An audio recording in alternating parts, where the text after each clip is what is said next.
Hello, everybody. Welcome to the Buckeye Weekly podcast. I am Tony Gerdeman here, as always, with Tom Orr. Tom, how's it going? It doesn't feel like always, because always we're covering football, and less so now. Less so now, but still, Tom, we do often cover the prospects of spring football, Hmm. and we could continue doing that possibly shortly. But the Big Ten has some of the words are postponed the season. Don't. It's canceled. The season has been canceled by the Big Ten. Kevin Warren, the commissioner, announced it today. And while the cancellation isn't a surprise, the fact that they did it now, I think, is what caught everybody. I can't say caught everybody off guard because things have not been great in terms of the optimism, but there was hope that they could at least extend it to maybe see what happens late September. And of course, they did not get there. And so now, season has been canceled. Fall sports have been canceled. So just lump all of them in there. They may try the hopes, Tom, hopes that they can try to figure out how to do that in the spring. I saw somebody, it may have been Commissioner Kevin Warren, somebody was asking, or Barry Alvarez, perhaps on the Big Ten Network, how do you do that? I don't know. Who knows? A lot of questions have to be answered. Got to get feedback from players, got to talk to medical people. And there's still, maybe a pandemic going on. So the spring theory is like a carrot that is being dangled, but it's like a moldy carrot that nobody wants, and it's not really that enticing. It's just a way to put some sort of promise out there that the season hasn't been lost, even though if I check the calendar, there was no 2020 college football season. Right? Yeah, there was no 2020 college football season, at least in the Big Ten. We'll see about other conferences, but the Big Ten. Kevin Warren has decided that other people's children cannot play football. Not sure about his child. His child, who plays at Mississippi State, might still get to play football, but we'll get to that later.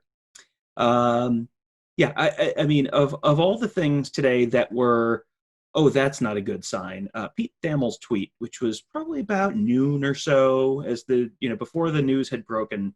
Last night, the Big Ten began hypothetically discussing what teams would do in the fall if the season got moved to the spring. It was contentious, as the bigger programs still want to play in the fall.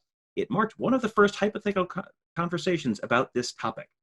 So I'm not anticipating we're going to hear a lot from the Big Ten about a potential spring season until probably about St. Patrick's Day when they start thinking about how that might look. I mean, that's the kind of thing. Like, it's just this is not the kind of thing you could have anticipated.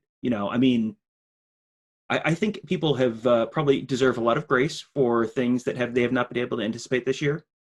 Stuff you may have been planning a year and a half out. You probably didn't anticipate global pandemic. That's okay. Right about March or April or so, I think you might have wanted to look into, like, hey, maybe we should think about a plan B for football, just in case this thing doesn't just like up and vanish. Just, I mean, hypothetically. I mean, I work for a very small nonprofit that hosts a big annual fundraiser where we have 650, 700 people in a hotel ballroom in downtown Columbus. Guess what we figured out in April?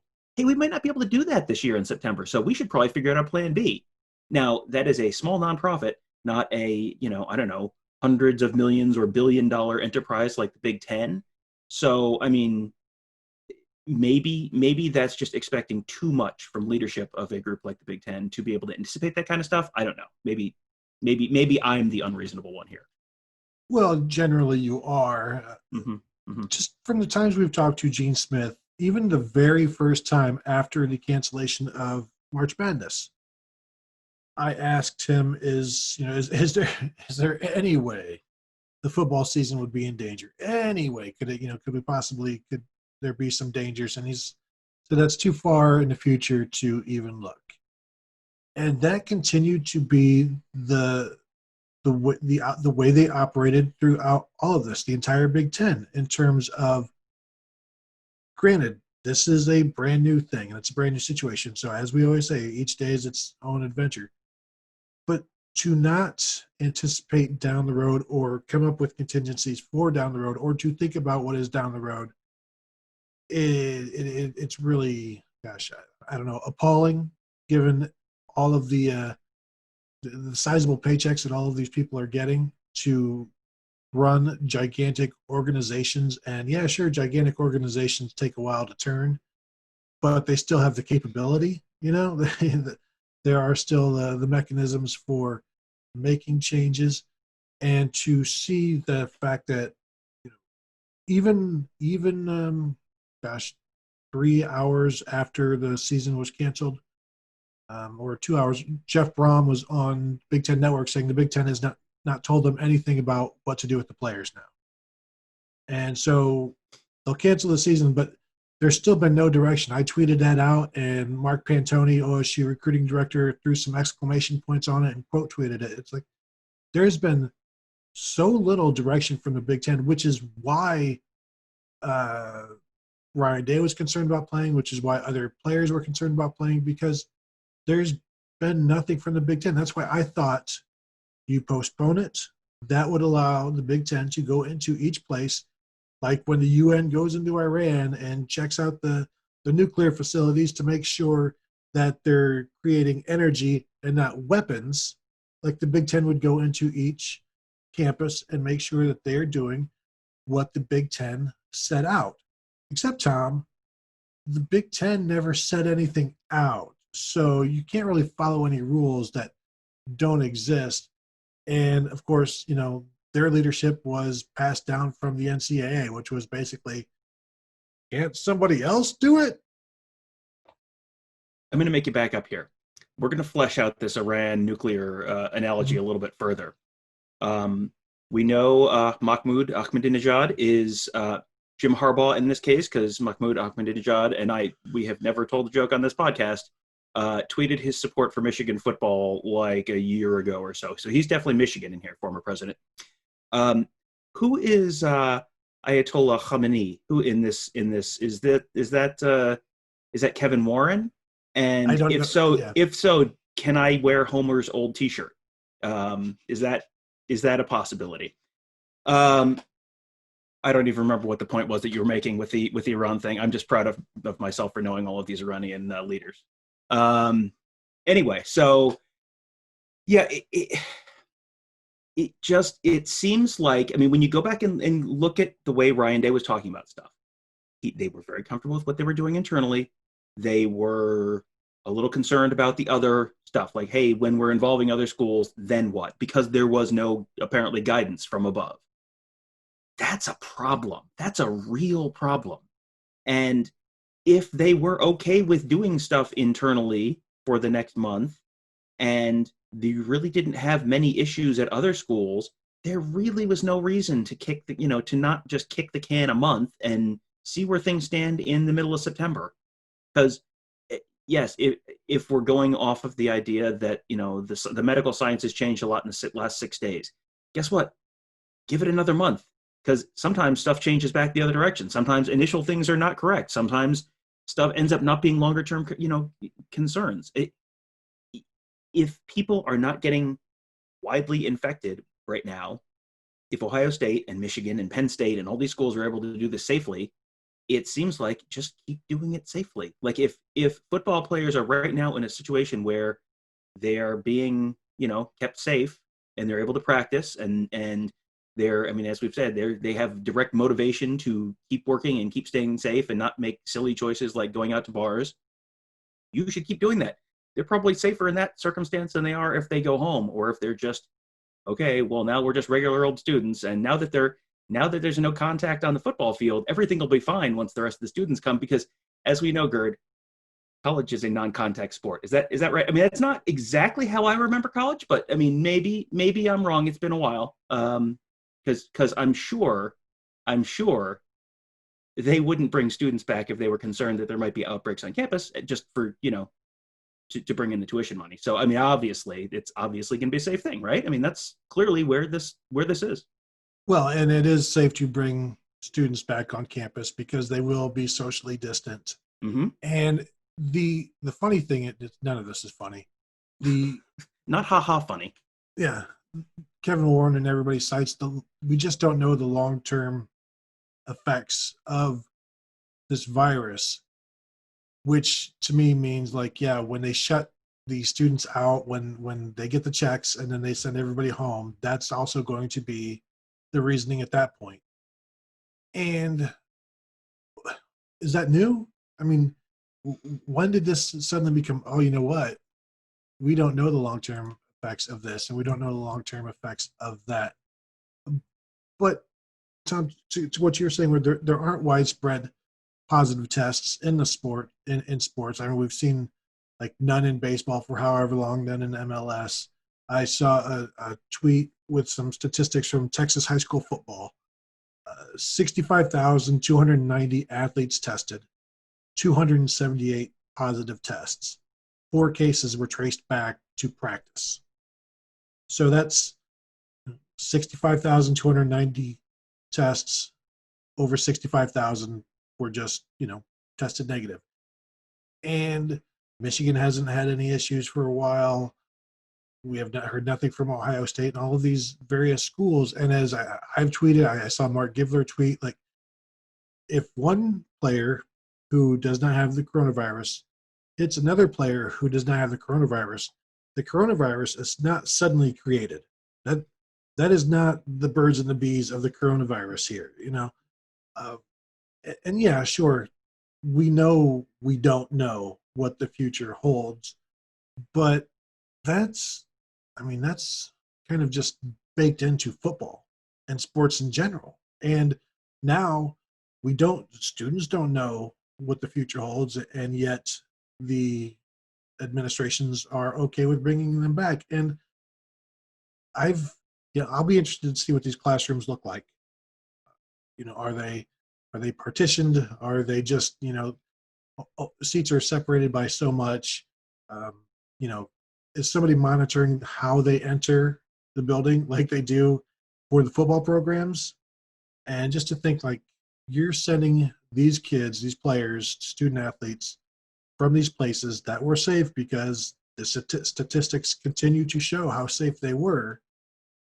And now you're kicking them out onto campus, which, I don't know how often campus and off campus places, restaurants and, you know, bars are sanitized.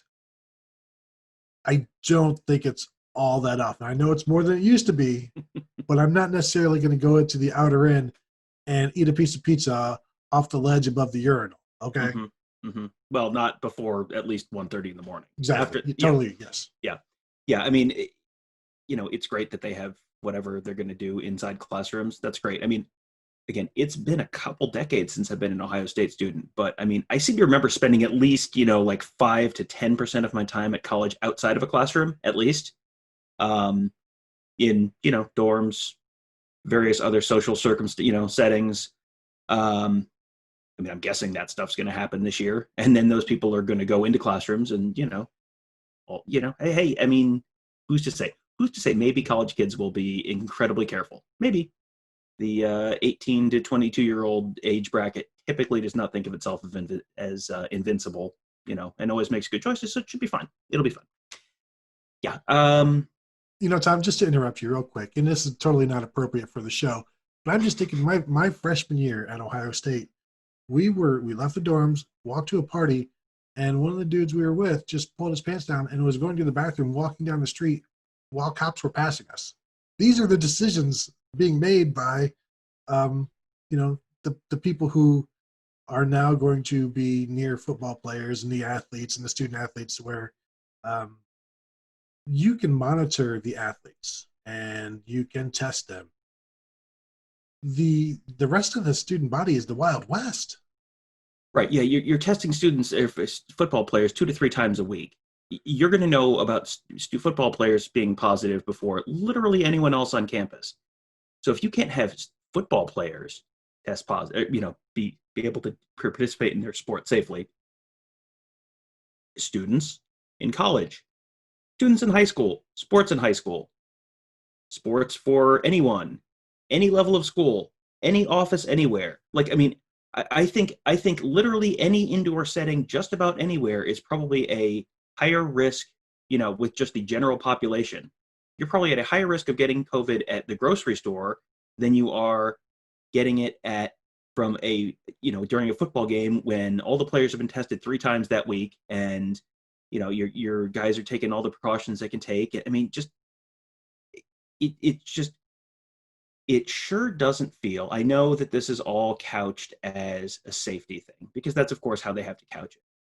It sure feels like a liability thing because it feels like they have enough data on the safety stuff to have a good sense that, hey, this is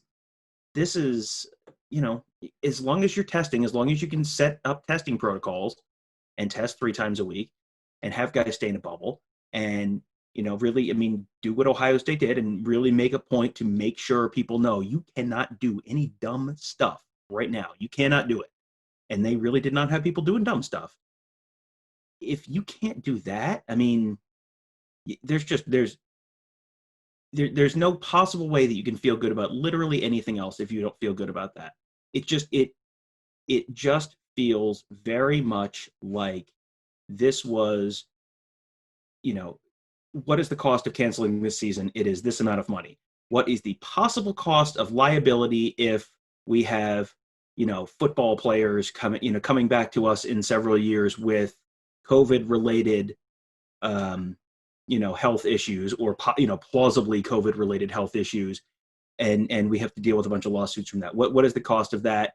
Well, okay, that's, that could be bigger than the football number. So, okay, so we can't play, which, I mean, the good news is that there are no known other side effects of potentially playing football, negative health side effects to playing football. So, once COVID's gone, you'll stop having any of those issues. So that'll all be fine again. You can just go back to playing as normal. It will be nice to finally have our safe football back once this evil virus is gone. The last 3 weeks or so, I've been watching live sports every night, watching hockey this afternoon, and it continues to exist and continues to go. But like you said, it's a liability thing because the players are testing negative, everybody is healthy, and yet the possibility that something comes from this, the Big Ten decided, they didn't want to deal with it. There are reports that Ohio State was in favor of postponement rather than cancellation. Postponing in terms of like continuing until like the 26th or the first week of October, starting the season then, or at least waiting until then to cancel. Nebraska was in favor of not canceling as well. But when Gene Smith spoke with Big Ten Network, he was basically confirmed that, yeah, we would have preferred to at least wait a little bit longer to cancel the season. But they stand with the Big Ten. So any idea of, and we had talked about this, we have big plans for Ohio State moving to some other conference or just barnstorming. It's not going to happen because, as Gene Smith said, they stand with the Big Ten. I get the feeling like I don't think Gene Smith planned on playing this year. I don't know how recently he came to that, but I don't see him changing his mind in late September. I wonder if there was some aspect of let's wait as long as possible so we don't lose some players to transfer, and maybe some guys would want to just move and go play this year and increase their draft stock, or just go play, because the idea of a spring season for a player at this point would be like, why? What's the point? And so there is so much uncertainty right now, and these players have no leadership from the top. All they can do is rely on each other, rely on their coach, and all Ryan Day can tell them is sorry. Yeah, it's pretty inexplicable. Tony Alford, Ohio State's running back coach, just tweeted, "So I guess I'll go watch my son practice with his team." And hey, there's Tony Alford's son's high school team practicing. High school team still playing football. Ohio State simply can't protect their players. And Tom, where did you come from before we started recording? Yes, I was just out with my daughter. She's a softball player. She was a pitching lesson because it turns out sports are going on. So Hmm. great news. I'm going to have time to coach the heck out of her fall softball team this year. It is going to be amazing. Kids, Tom, if you we're don't having. come back with a championship, Yes, technically we don't keep score in fall, but you do now. we keep score in our hearts. And after our 8-hour Saturday practices, we are going to. What is this free time we have all of a sudden? What? I don't know. I don't know how many apples I can pick this fall with my family, but I'm going to guess the answer is all of them. Yes, apple shortage in the U.S. because there are no fall sports. But you know what? Maybe there will be. It just won't be involving the Big Ten and the Pac-12. And I do wonder. You would assume like the Big 12 would be next. One way, they're usually somewhere in the middle in terms of what they do. And the ACC would be the second to last holdout. The SEC would be the final holdout. Who knows how long they will go? At this point, do we root for somebody to hold out just so we have something to watch? I'm all for if people think they can play safely, play. Go ahead. I mean, how this is going to look for Kevin Warren and the rest of the Big Ten this is probably one of those. You got to, it's like grading an NFL draft the day of the draft. Like sometimes you get an A for drafting Johnny Manziel and it doesn't actually work out. And sometimes you get a D and then the person works out fine. So you can't quite grade it right now. And if everyone else cancels in a month, then it's going to be like, well, okay, they did what they had to do and that's okay. If other conferences are playing and they play okay this fall and they don't have big issues, like that's going to be a real bad thing. And I mean, we can talk about Kevin Warren and his appearance on BTN, which was not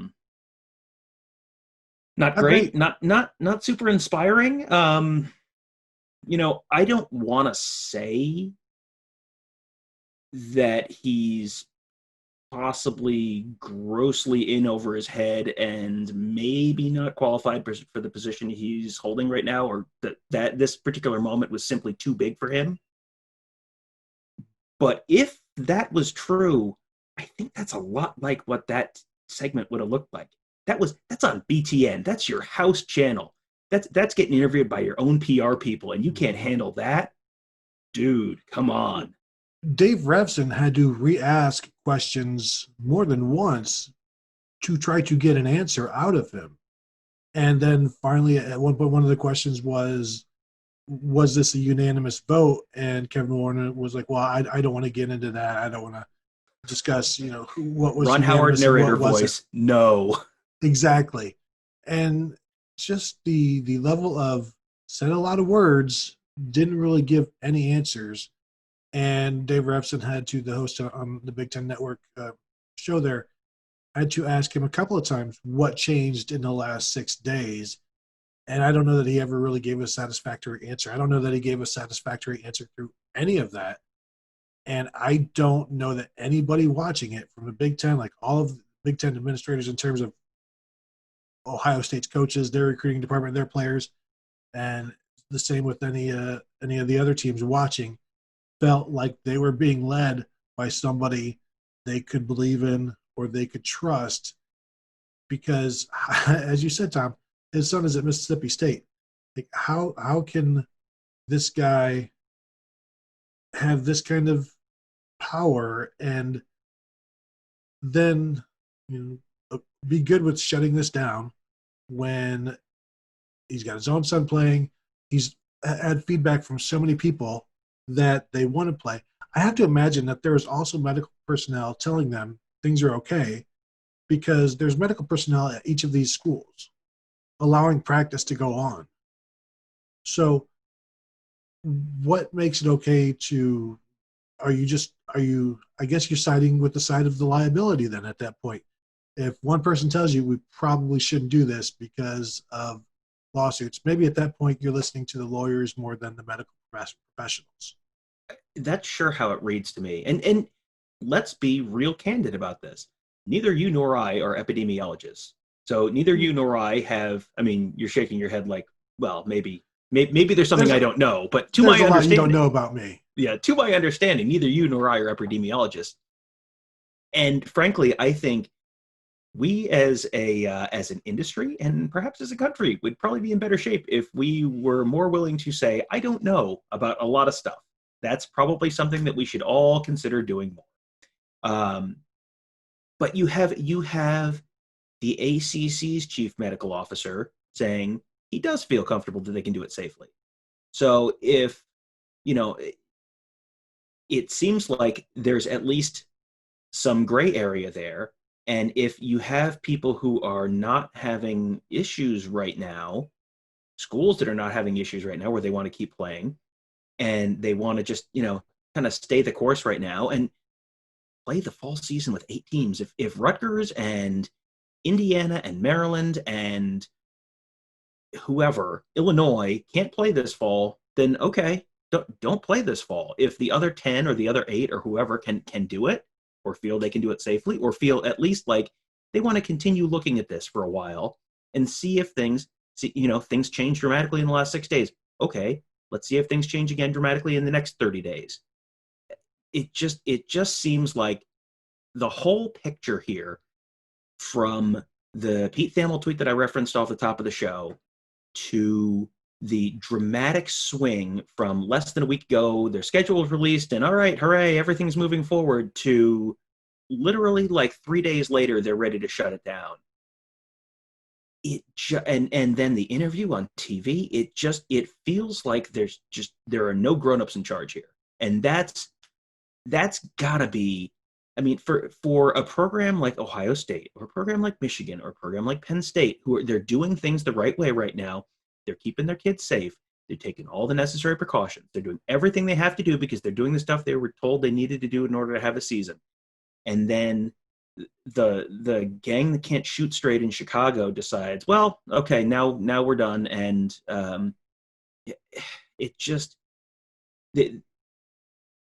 I think it is safe to say there were probably failures in any number of different places within our society, from the individual level to the higher levels of leadership. Let's see if I can keep this as vague as humanly possible.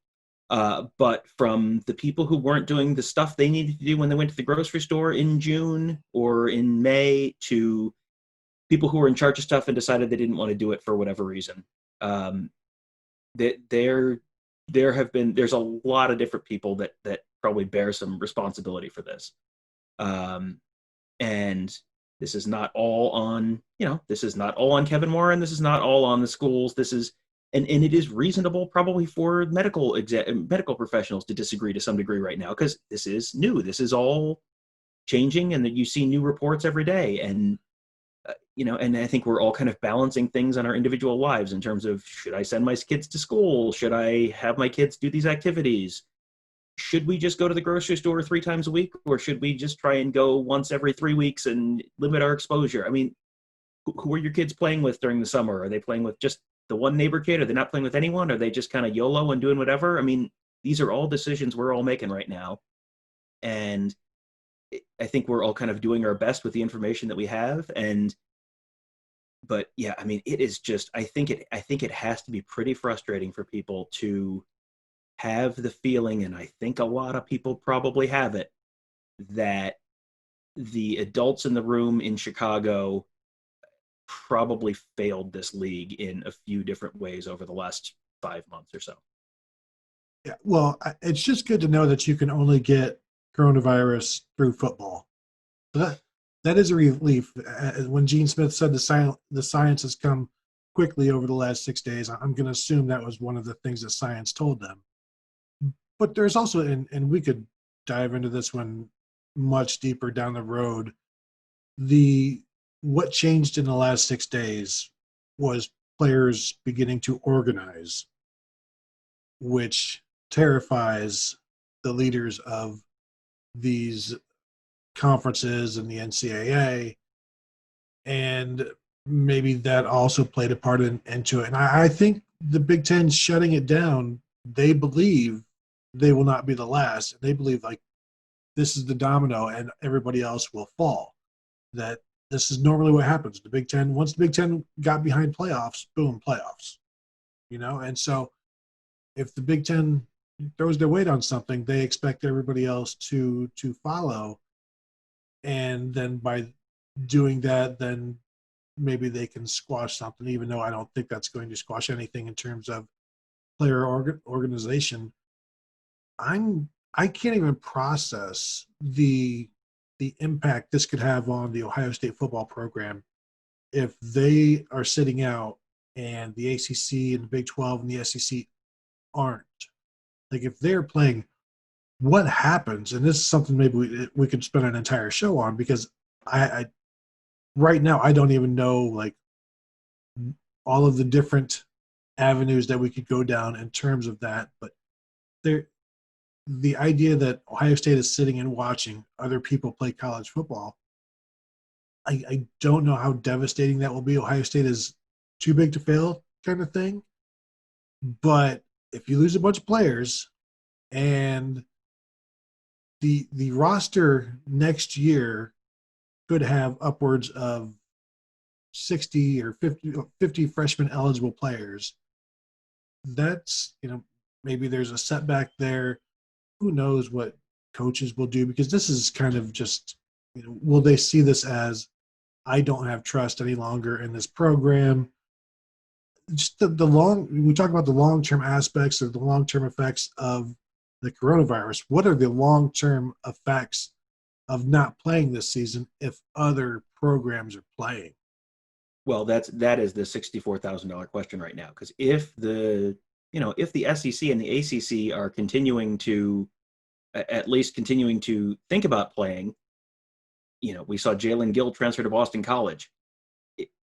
If you're Sean Wade and I'm not playing a spring season at Ohio State, and this fall semester has not started, is it worth it for Sean Wade to look at transferring to, pick a school, Florida State, Clemson, LSU? He's a graduate now. Yeah, go transfer, be eligible. Justin Fields, you want to go put another year on tape? Go transfer somewhere. But that's not necessarily just true of guys who aren't playing next spring. Guys who are potentially people who could turn pro after next year. Yeah, are you telling me that it's impossible that 10 to 12 Ohio State football players might not transfer in the next week? Maybe. I don't know. It's so hard to say, and it's the fact that the Big Ten is the first mover here. It reminds me a little bit of when you come out of spring football and the coaches say it's too close to call on the quarterback race, and if it's too close to call on the quarterback race, then no one transfers and you have everyone back for the fall. And there was no reason for the Big Ten to say, okay, we've decided that we're not going to have a quarterback this year. Like that's not the way you do that. And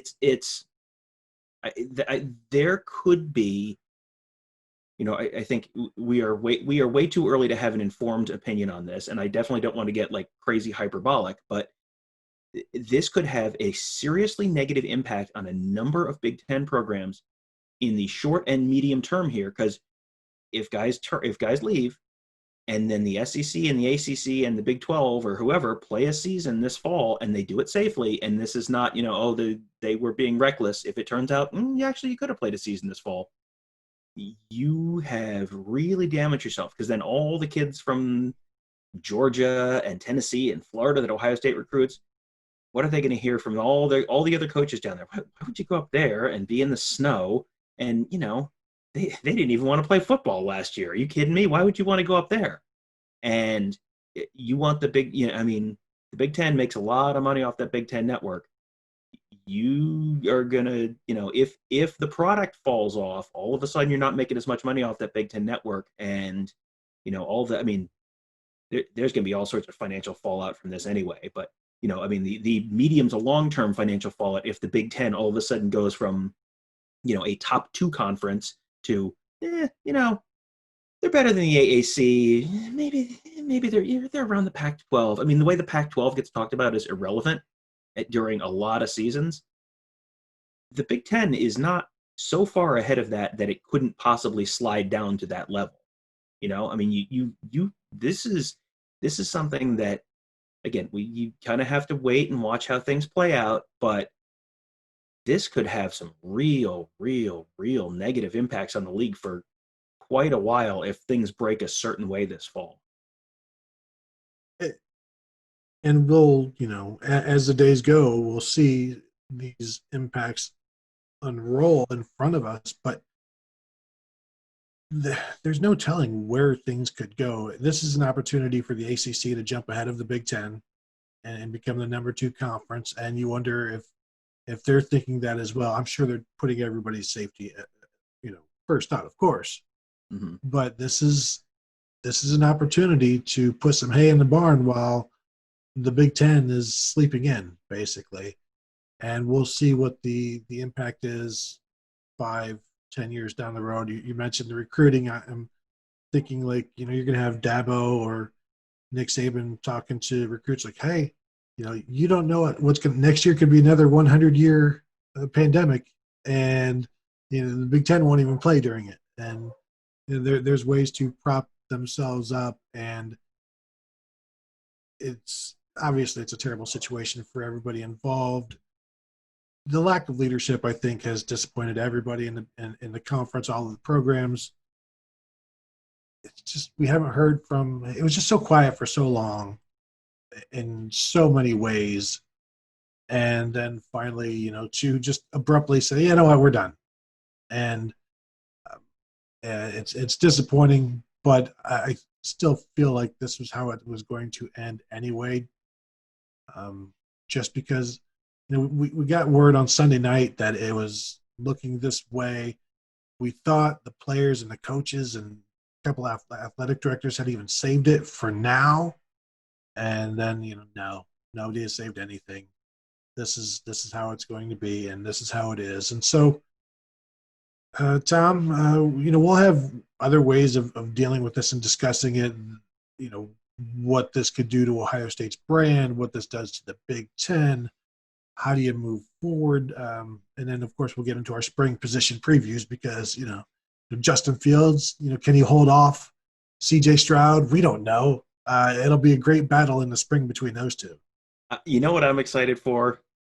I can't wait to talk about the linebackers. Oh, man, we're going to have, 5th year Tough Borland, 5th year Pete Werner, 5th year – Taraja Mitchell's going to be a 17th year senior and still be stuck behind the same 3 guys on the depth chart. 7th year Justin Hilliard. Yeah. You know what? I mean, there are a million people to feel terrible for right now, but my goodness, Justin Hilliard, who just did everything right, 6th year, he's a captain this year, and this is what happened.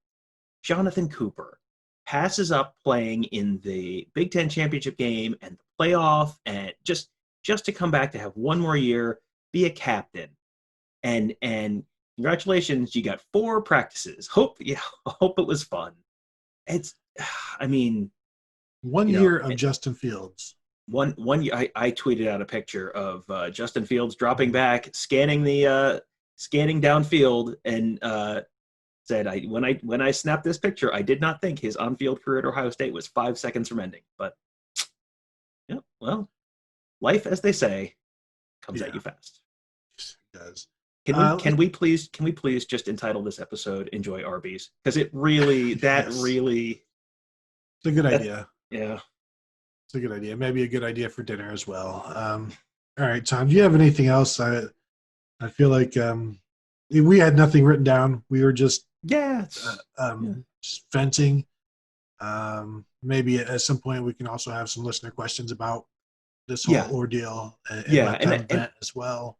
Yeah, and I think that we waited a little while. We did not want to do the instant reaction because, as we've learned this week, sometimes stuff comes out and it's not right immediately. So we wanted to give it a little time to breathe and get the Gene Smith statement out and get, let Kevin Warren go on BTN and look like he'd never been on TV before. I mean, let some of these things breathe a little bit, but yeah, I think as we get a little more information, we'll probably have a lot more to say on all of this stuff. We'll plan on at least one more show this week, if not more, and then this is an SEC football podcast. If you're watching on YouTube and you're wondering why I have Bryant Denny Stadium in my background right now, well, roll Tide.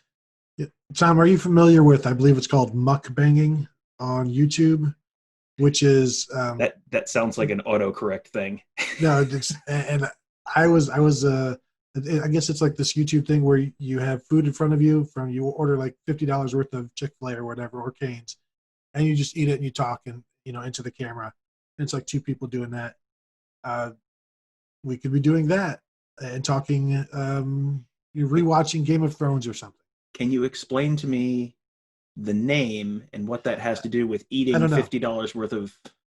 I don't know. Maybe it's German, and hopefully it's correct because I've only heard about this tangentially, and I've only seen several hours of it on the computer. I've not Googled it for fear of it being a bad Google. Mm-hmm. Make sure safe search is on when you Google that. There you go. A little pro tip there. But as we look for things to cover, but yeah, for now, roll Tide, go Vols. As Tiny Tim said, roll Tide to us each and every one. Yes, War Eagle. Yes, maybe this is a Columbus Blue Jackets podcast now. Who's to say? CBJ tied 2-2 with 3:32 to go in the third as we record this. Fortunately, no 3-goal lead, so things are looking okay. What could possibly go wrong? What could possibly go wrong? All right. Thank you all for listening. Thank you for watching. I don't have a lot more for you guys. Continue to check BuckeyeScoop.com. We will have everything for you that is there to be had. There's still plenty of recruiting. There are simultaneous recruiting classes going on, so don't worry about that. That is still happening. We'll still talk to, I'm sure we'll get Ryan Day this week, talk to maybe some players, just the fallout of all of this. And you can find that on the front page. There's plenty of talk going on the Ask the Insiders forum there because there is plenty of venting, plenty of insider info there on maybe why things happened when they did. So check it out. We are here for you. If you want to email us, comment, find us on Twitter. We are there. And everybody is there for you on the Ask the Insiders board. So check out BuckeyeScoop.com, and we will talk to you guys later.